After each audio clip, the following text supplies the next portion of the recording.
what's up dribblers at mga ka-shooters? Kamusta? Kamusta po kayo? Isa na naman nga pong Abarrientos ang nakuha ni Coach Tim Cone sa katatapos na PBA Rookie Drop. At dating kupunan ni Christian Hardinger, sasali na nga ba sa paparating na PBA Governors Cup? Tara, sama-sama po nating pag-usapan yan at talakayin. Matapos po akong maglambing ng isang like, share, comment down below and don't forget to subscribe and hit that notification bell button para updated po tayo sa ating pong mga video. Isa na naman nga pong Abarrientos para kay Coach Tim Cone. This time, dito na naman niya po dinala sa Barangay Ginebra, San Miguel. Sinamantala nga po ni Coach Tim Cone ang pagkakataon nang makuha nila ang third overall pick sa first round ng PBA 49 season. Mula po yan sa Tira Firma Jeep matapos nga po ang nakakagulat na trade sa pagitan ng dalawang kupunan na Barangay Ginebra at ng Tira Firma Jeep nang makuha po ng Barangay Ginebra ang serbisyo ni na Isaac Go, Stephen Holtz, kasama na po dyan ang first round overall pick ng Tira Firma kapalit ni na dominating big man Christian Hardinger at Stan the Man Pringle at kasama po ang 10th overall pick ng Barangay Ginebra, San Miguel. Sa nasabi nga pong drop, wala po si RJ Abarrientos na nakasakasalukuyan po ay naandyan sa Taiwan para sa Strong Group Philippines na lumalaban sa ginaganap pong Jones Cup 2024. Para naman po kay Coach Tim Cone ay personal nga po niyang pinili ang tsuhin ni RJ Abarrientos na si Johnny the Flying A Abarrientos nang makuha din po ito ng Alaska sa third pick noong pong 1993 PBA draft. Narito po ang paliwanag ni Coach Tim Cone sa ulat ni Jerry Ramos sa spin.ph. Ito ay isang mahirap na desisyon para sa amin, ngunit hindi mo pwedeng baliwalain ang bloodline ng isang Abarrientos. Si Johnny Abarrientos nga po ngayon ay isang deputy ng Magnolia.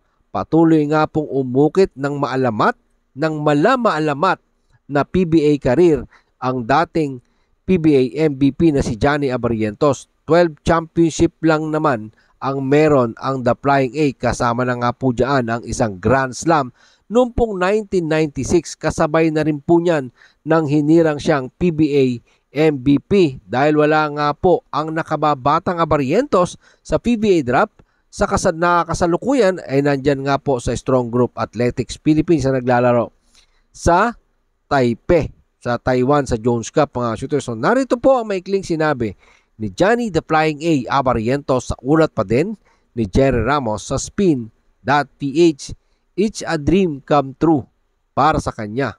It's a dream come true para sa aming pamilya. Mula po yan kay Johnny the Flying A Abarrientos. Wala pong question, wala pong duda kung ano ang kayang gawin at pwedeng gawin ng nakababatang Abarrientos para sa Barangay Ginebra, San Miguel.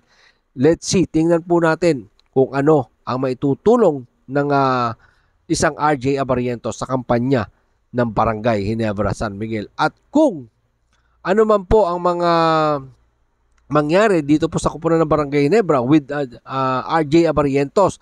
Alam naman natin mga shooters noon na madami ang nagulat sa nasabi pong yugto ng Barangay Ginebra, San Miguel at ang pagkuha nila kay RJ Abarrientos. Napaka-interesting nga po ng mga susunod na panahon para dito sa Barangay Ginebra, San Miguel. At malay natin, meron pa po itong susunod na pwedeng mangyari. Hindi pa tapos ang Barangay Ginebra sa pag-build up ng panibago nilang kupunan dito sa PBA. Tingnan natin mga shooters kung ano ang susunod na hakbang ng Barangay Ginebra, San Miguel ni Coach Tim Cone, ni Boss Al Francis Chua. Pag-usapan naman po natin ito pong Hong Kong Eastern na gusto pong sumali sa PBA. Dati pong kupunan ito ni Christian Hardinger na Hong Kong Eastern ay interesadong sumali sa paparating na PBA 49 season as a guest team. Mga ka-shooters sila po ay bisita lamang. Narito po ang sinabi ng team manager na si Oliver Lee Wan Bok sa ulat ni Jerry Ramos sa spin. Gusto namin maglaro sa PBA pati sa East Asia Super League at ang aming ultimate goal manatiling maglaro sa CBA dahil naniniwala kami na magandang idea ipagpatuloy ang paghahanap para maglaro sa pinakamataas na posibleng pamantayan ng basketball habang nag-aantay kami ng pag-unlad mula sa mainland China. So panibagong aabangan kung makakalaro nga ba. Ito po sa PBA, ito pong nasabing ko po na to mga shooters, no? At alam natin, maraming aasa na makikita natin to sa mga darating na panahon. At kung pagbubukas nga po ng PBA Governors Cup ngayon ay kung magiging 13 na ba or mahigit pa na kupunan.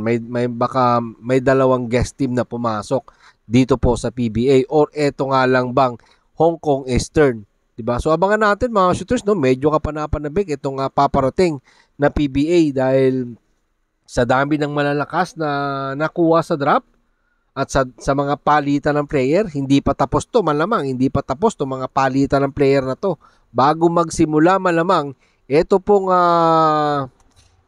PBA season, malamang may mga palitan pang magaganap. Kaya yun ang ating aasahan at aabangan sa mga darating pang araw mga shooters dito sa papalapit na pagsisimula po ng PBA Governors Cup this coming August na po yan mga shooters. And hopefully, no, makita natin sa mga gandang aksyon at manumbalik ang sigla at lakas ng dating sikat na liga dito po sa ating bansa, ang PBA. Maraming salamat po sa inyong panonood. Ano naman po ang inyong maging opinion, pag-usapan po natin yan dyan sa comment section. Ingat and God bless everyone.